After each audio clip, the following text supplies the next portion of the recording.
আসসালামু আলাইকুম এভরিওয়ান, তোমরা সবাই কেমন আছো? আশা করি খুবই ভালো আছো। আমি চলে এসেছি তোমাদের সাথে একটা রান্নার রেসিপি শেয়ার করার জন্য।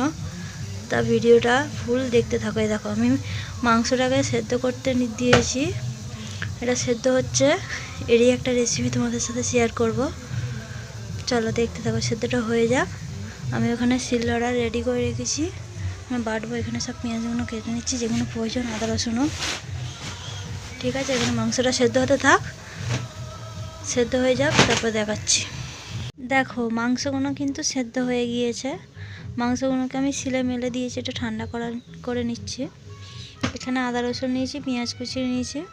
আদা রসুনটাকে বাটবো, আর গোটা গোলমরিচ আর জিরে এগুলোকেও বেটে নেবো।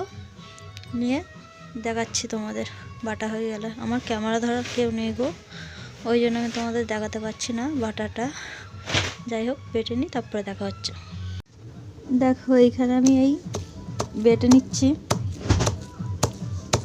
মাংসটা খুবই সুন্দর নরমই হয়েছে, মানে সেদ্ধ হয়েছে, ওই জন্য মানে খুব তাড়াতাড়ি আমার বাটা হয়ে যাচ্ছে। দেখো, এখানে কিন্তু যে খুব মিহি করে বাটবো তা না, আধ বাটার মতন বাটবো বেটে নিয়ে। আমি বেটে নিয়েছি আদা রসুন আর গোলমরিচ একসাথে বেটে নিয়েছি।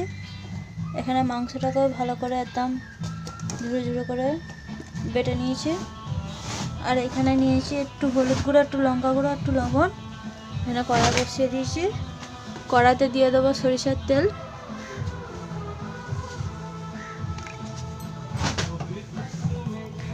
আজকে কিছু ফোড়ন দিচ্ছি না, আমি এই তেলেতেই দিয়ে দেবো পেঁয়াজ কুচিগুলো।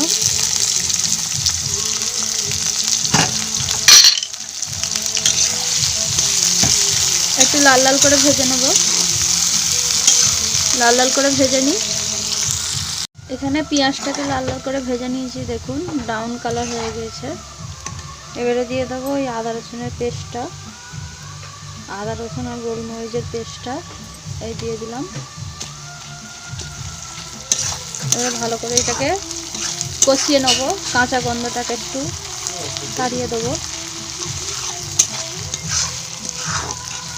ভালো করে কষিয়ে নিই, তারপরে কথা বলছি। দেখো, এটাকে ভালো করে আমি কষিয়ে নিয়েছি আদা রসুনের পেস্টটা দিয়ে। কাঁচা গন্ধটাকে তো ভালো করে তাড়িয়ে দিয়েছি, কাঁচা গন্ধটা আর নেই। এরপরেই আমি দিয়ে দিচ্ছি এই গুঁড়ো মশলাগুলো। গুঁড়ো মশলাগুলো দিয়ে দিলাম। এবারে এটাকে ভালো করে একটু কষিয়ে নেবো, একটুখানি পানি দিয়ে আর কি কষাবো, যেহেতু ওইটা দেবো আমি মাংসটাকে ভালো করে এর উপরে। একটুখানি সামান্য পানি দিয়ে কষিয়ে নেবো। পেঁয়াজটা একটু গলে গলে যাবে, পেঁয়াজটা গলে গেলেই আমি মাংসগুলো দেবো তারপরে। ওই জন্য একটু পানি দিয়ে কষাতে হবে আমায়। যদি একটু পানি লাগে সামান্য আমি দিয়ে দেবো এতে। এটাকে ভালো করে লাল লাল করে কষিয়ে নিই একদম। এদিকে মশলাটা কষানো হয়ে গিয়েছে, এই দেখুন পুরো লাল লাল করে কষিয়ে নিয়েছি। এরপরে আমি একটু সামান্য একদম টেস্টটাকে আর কি ভালো করার জন্য আর একটুখানি চিনি, বেশি নয়, অল্প করে একটু চিনি দিয়ে ভালো করে একটু নেড়ে নিচ্ছি। পুরো একদম লাল লাল করে কষিয়ে নিচ্ছি, দেখতেই পাচ্ছেন। এরপরেই দিয়ে দিচ্ছি ওই বাটা মাংসটাকে। ভালো করে এটাকে একটু কষিয়ে নেবো, ভালো করে একদম মিশিয়ে নেবো। মশলাটা এর সাথে যেন একদম পুরো মিশে যায়, ভালো করে একদম কষিয়ে নিচ্ছি। দেখুন, আপনারা কিন্তু বাড়িতে বানিয়ে দেখতে পারেন, খুবই মানে ভালো লাগে খেতে। এটা যদি কেউ গেস করতে পারো যে আমি এটা কি বানাচ্ছি, আমাকে কমেন্ট করে বলতে পারো। দেখো, আমি খুব ভালো করে আর কি কষিয়ে নিচ্ছি। সামান্য একটু আর কি পানি বেরোচ্ছে হালকা হালকা, ভালো করে আমি কষিয়ে নিচ্ছি। এটাকে একটু সামান্য পানি দেবো, পানি দিয়ে একটু ভালো করে আরও কষিয়ে নেবো, যাতে মাংসের সাথে মশলাগুলো সব একদম ভালোভাবে মিশে যায়, তবে এটা খেতে আরও ভালো লাগবে। এটা ভালো করে একদম কষিয়ে নিই। দেখো এটাকে কিন্তু ভালো করে কষিয়ে পানি দিয়েছিলাম, একটু হয়েই এসেছে। একটু সামান্য দিয়ে দেবো এতে গরম মশলা গুঁড়ো ছড়িয়ে,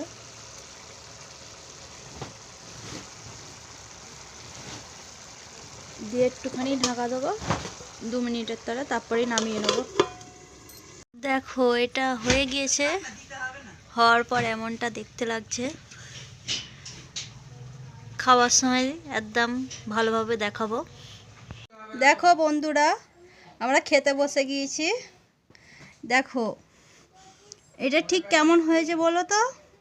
এটা সেই যে চিকেন ভর্তা হয় না, ওইটা ওই স্টাইলের হয়েছে। এটা হচ্ছে মাংস ভর্তা আমার স্টাইলের।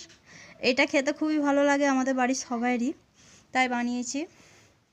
কেমন লেগেছে? তার সাথে একটু আলু কষা বানিয়েছিলাম, দিয়ে দিয়েছি।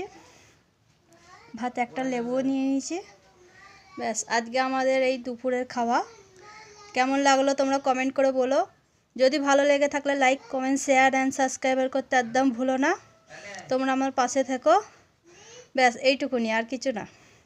ওকে, বাই, টাটা।